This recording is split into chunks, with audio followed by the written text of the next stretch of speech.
उसकी कमाई पर उसकी संतान ऐश करती है। जैसा कि हम बताने जा रहे थे कि लगा दे आग पानी में जवानी उसको कहते हैं, और लुटा दे बाप की दौलत हरामी उसको कहते हैं। जो बाप की दौलत पर ऐश करते हैं वो बेटा नहीं होते हैं। तो महाराज बताया जाता है कि अपनी संतान को इस लायक बनाओ कि पहले उसे अपने पैरों पर खड़ा कर दो।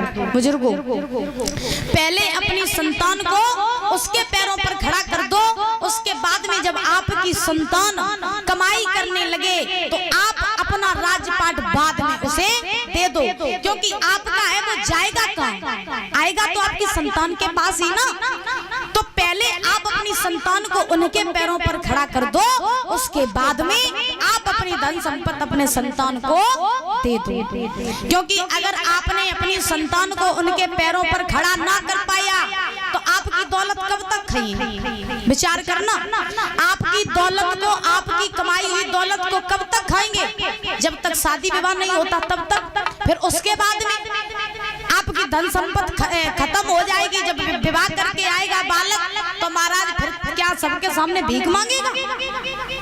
इसीलिए कहा जाता है कि पहले अपनी संतान को उनके पैरों पर खड़ा कर दो, उसके बाद में आप अपना राजपाट उसे दे दो। महाराज आहुक ने क्या किया कि अपना राजपाट अपने बड़े बेटा उग्रसेन को दे दिया, और उग्रसेन को दे करके आज महाराज आहुक जो थे वो महाराज वन में जाकर के भगवान का भजन करने लगे।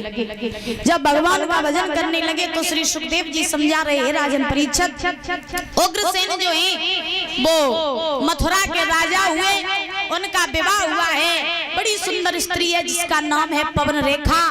तो महाराज पवन रेखा के साथ में उग्रसेन का विवाह हुआ। विवाह होने के बाद में उग्रसेन बड़े ही आनंद के साथ में अपना जीवन व्यतीत करने लगे। धीरे धीरे समय व्यतीत हुआ। पवन रेखा जो है महाराज इतनी सुंदर है, इतनी सुंदर है कि इसके रूप को देख करके देवता भी मोहित होते हैं। इतनी सुंदर है, लेकिन महाराज सुंदर भी है और पतिव्रता भी है, गुणवान भी है। ध्यान रखना माताओं, आजकल शरीर की सुंदरता को कोई नहीं देखता है। अगर आपको सुंदर बनाना है तो केवल केवल सुंदर आचरण बनाओ, सुंदर चरित्र बनाओ, और जिसका चरित्र अच्छा है, जिसका आचरण अच्छा है, उसका जीवन में सब कुछ अच्छा है। ध्यान देना, अगर आप सकल से कुरूप हो, सकल से आप गोरे हो, काले हो, कैसे भी हो, लेकिन अगर आपका चरित्र अच्छा है, आपका आचरण अच्छा है, तो महाराज आपका शरीर भी अच्छा है।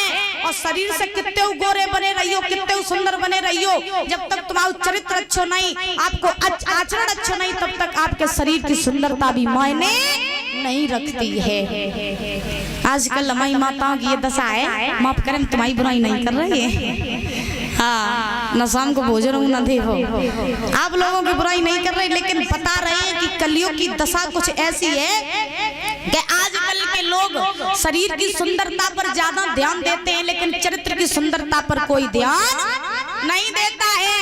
ध्यान रखना, एक बार सुंदरता चली जाए लौट कर वापस आ सकती है, एक बार पैसा चला जाए लौट कर वापस आ सकता है, अगर मकान गिर जाए तो बनाया जा सकता है, लेकिन ध्यान रखना मेरी मैया, अगर एक बार चरित्र चला गया न बनाया जा सकता न खरीदा जा सकता है। ध्यान रखना, इसीलिए कहा जाता है कि जीवन में सब कुछ चला जाए, किसी भी चीज का गम मत करना, लेकिन इतना जरूर ध्यान रखना कि जीवन में कभी भी चरित्र नहीं जाना चाहिए। क्योंकि महाराज आजकल की स्त्रियां जो होती हैं, अगर नारी चाहे तो घर को स्वर्ग बना दे और नारी चाहे तो घर को नरक बनाए दे।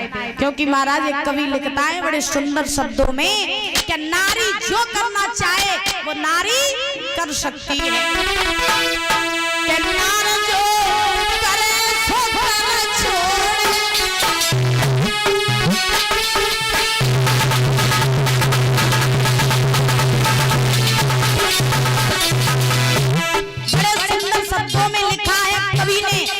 शब्द पर गौर करना बुजुर्गों,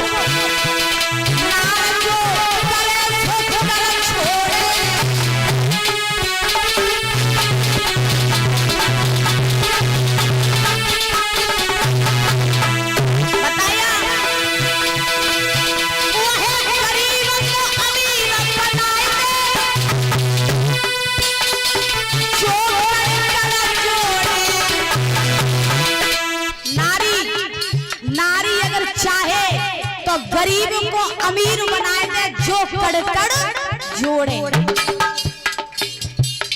नारी अगर चाहे तो महाराज गरीब को भी अमीर बना दे, लेकिन कब बनाएगी? जब सुंदर आचरण हो, सुंदर चरित्र हो।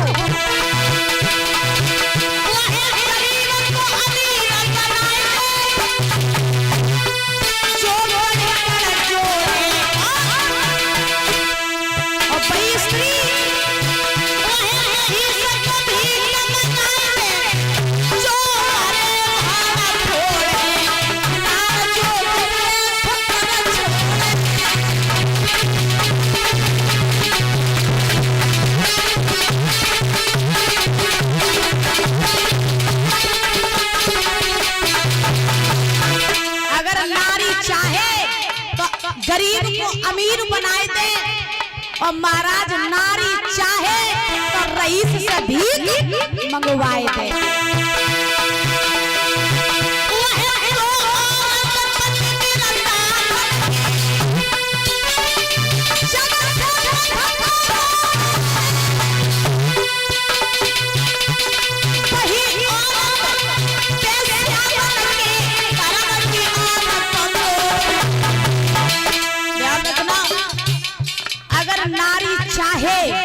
तो महाराज पतिव्रता बनके, गुणवान बनके अपने घर को स्वर्ग बनाए दे। और वही नारी चाहे तो महाराज वेश्या बनके धर्म को घटाए देवे।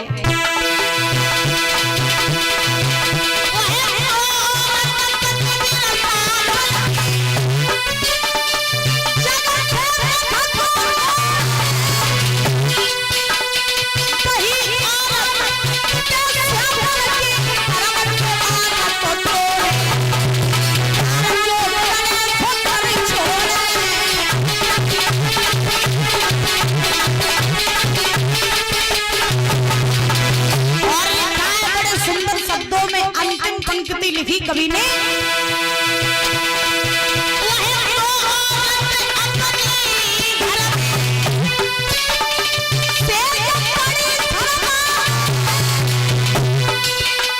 एक औरत वो होती है, एक नारी वो होती है कि अगर गुणवान स्त्री होगी परीक्षित महाराज और अकेली घर में रह जाए तो अकेली घर में रह के तो वह डर लगे जासो, अपने ही घर में रह के ऐसा डर लगेगा इसलिए क्योंकि सोचने लगेगी कि कहूँ पता नहीं कहूँ काऊ से कोई आए ना जाए, कहूँ काऊ से कोई आए ना जाए। अपने ही घर में डराइए कौन?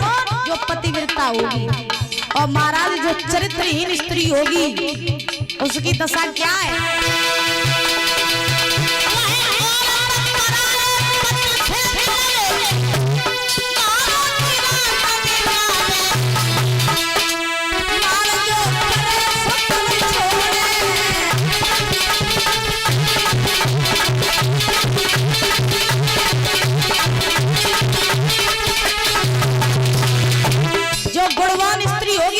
घर में अगर अकेली रह जाए तो डराइए कि कोई कहूँ पे आए ना जाए। और महाराज जो चरित्रहीन स्त्री होगी वो बाप के घर में 6000 लोग भरे हों, 6000 दास हैं, 1000 लोग हों, घर परिवार के सब हों, लेकिन ध्यान रखना जो चरित्रहीन स्त्री होगी वो अपने पतियों को छोड़ के दूसरे के संगे चली जाइए। बताओ बुजुर्गों, झूठ तो नहीं कह रहे, सही बात कह रहे हैं। ये कलयुग की दशा है, क्योंकि नारी जो चाहे नारी वही कर सकती।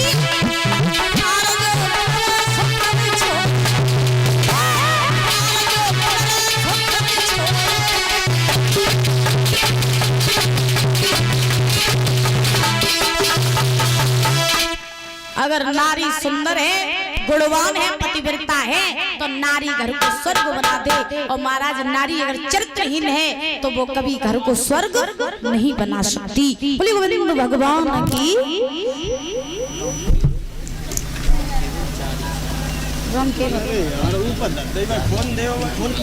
और